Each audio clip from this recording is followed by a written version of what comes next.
Eu sou a Mariana Dal Canali e eu quero hoje compartilhar um pouquinho com vocês de como foi trabalhar nos bastidores da implementação da nova lei. Para contar essa história, eu vou precisar puxar da memória como era trabalhar no CAD antes dessa lei acontecer. Bom, vocês devem já conhecer que o Sistema Brasileiro de Defesa da Concorrência, antes dessa lei, era formado por 3 órgãos. O CAD fazia apenas o que hoje faz o Tribunal Administrativo de Defesa Econômica, julgava os processos administrativos e os processos de fusões e aquisições.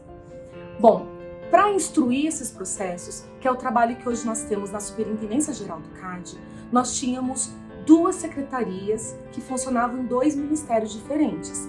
No Ministério da Justiça funcionava a Secretaria de Direito Econômico. No Ministério da Fazenda, que hoje é o Ministério da Economia, funcionava a Secretaria de Acompanhamento Econômico. E essa secretaria, o pessoal que trabalhava com concorrência ficava no Rio de Janeiro. E naquela época a gente não tinha processo eletrônico. Então, o Sistema de Defesa da Concorrência no Brasil tinha 3 balcões. E de verdade, gente, todos os processos tinham 3 vias físicas, porque cada processo tramitava em paralelo em cada um desses 3 balcões. Além disso, a gente tinha uma forma de analisar fusões e aquisições bastante diferente. A gente analisava as fusões após a sua concretização. As empresas tinham um prazo para notificar o CAD. E aí, quando o CAD se manifestava contra aquela fusão ou com restrições, havia a gente tinha que correr atrás do prejuízo, porque as empresas já estavam funcionando já naquele novo modelo da fusão. Eu quero lembrar aqui um pouquinho sobre as repercussões da nova lei para que a gente possa entender o que foi o trabalho nos bastidores. O CAD está acostumado a avaliar fusões e aquisições dos outros, mas esse foi o ano em que nós tivemos que implementar a nossa fusão. E, gente, foi muito trabalho. O período de vacância da nova lei era de apenas 6 meses. Então, enquanto o projeto de lei tramitava no Congresso Nacional, isto é, em fase ainda de projeto, a gente começou a trabalhar nos bastidores e tentando antecipar o que seria necessário de ser organizado para que naquele período de vacância a gente desse conta do desafio. Só que num período em que o projeto de lei ainda estava sendo votado, a gente tinha muitas incertezas sobre vários pontos pequenos e grandes, mas alguns desses pontos mudavam fundamentalmente a maneira como a gente ia se estruturar. Quer ver? Na lei, tem lá uma previsão de que os cargos comissionados da extinta Secretaria de Direito Econômico viriam para o CAD. Mas aquilo ali podia sofrer emenda, enfim, podia não vir exatamente daquela maneira. Então a gente tinha que elaborar um organograma com e sem os cargos. A gente tinha essas questões, por exemplo, voltadas para orçamento, voltadas para os equipamentos, mobiliário, tudo que estava à disposição das secretarias, o que viria e o que não viria para o CAD. Quantas pessoas o CAD teria? Qual era o tamanho da sede que o CAD precisaria? Então, tudo isso fez parte de um cenário de incertezas que nós tivemos que trabalhar durante aquele período. Então, eu queria contar rapidamente aqui para vocês que a gente se organizou em grupos de trabalho. Eu participei pessoalmente de alguns desses grupos com outros colegas do CAD, mas como chefe de gabinete da presidência, mesmo dos grupos de que eu não participei, a gente tinha uma forte interação, porque eu participei da coordenação do projeto como um todo, junto ao então presidente interino Olavo Quinalha e ao então secretário de Direito Econômico Vinícius Carvalho, que depois se tornou o primeiro presidente, já sob a égide da nova lei.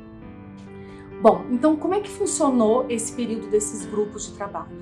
Nós tínhamos alguns servidores atuando para elaborar, para construir o organograma do CAD, como seria a estrutura organizacional, e isso passava por estudar o manual de arranjo do Ministério da Economia, ver quantos cargos a gente teria, definir como que seriam os novos departamentos dentro do CAD, como é que a gente se organizaria mesmo na estrutura organizacional.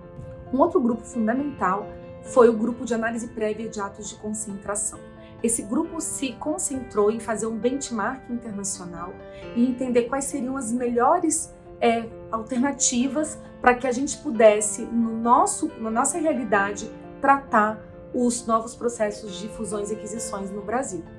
Esse grupo, então, cuidou de checar as práticas, olhar internamente, organizar o próprio organograma, os sistemas de informação, os modelos, as regras do jogo e explicar para o mercado como é que o CAD ia funcionar. Então esse grupo teve um trabalho fundamental para fazer aí a nossa roda girar e não deixar o ambiente de negócios travar. Um quarto grupo que eu queria comentar é o grupo de regimento interno e normas infralegais. Esse grupo tinha a responsabilidade de pegar o que tinha sido definido na estrutura, os novos procedimentos previstos pelo grupo de análise prévia e fazer isso ser refletido no nosso regimento interno, assim como nas primeiras normas que o CAD precisaria editar. Bom, no meio disso tudo, né, a gente não pode esquecer que qualquer grande realização é feito com pessoas e para garantir que as pessoas do CAD, da SDE e da CI estivessem remando para a mesma direção, foi criado um grupo chamado Alinhamento e Mobilização. Esse foi um grupo voltado para a comunicação interna, voltado para a integração dos servidores, para tentar realmente trazer essas pessoas que atuavam em três diferentes organizações para trabalharem juntas diante de um mesmo propósito e conseguir construir o que é aí o nosso novo CAD. E para essas pessoas, né, que eu dedico aqui essa fala, foi um prazer participar da equipe do CAD nesse período tão rico, fazer parte dessa história e contar aqui para vocês sobre o trabalho dos grupos de transição.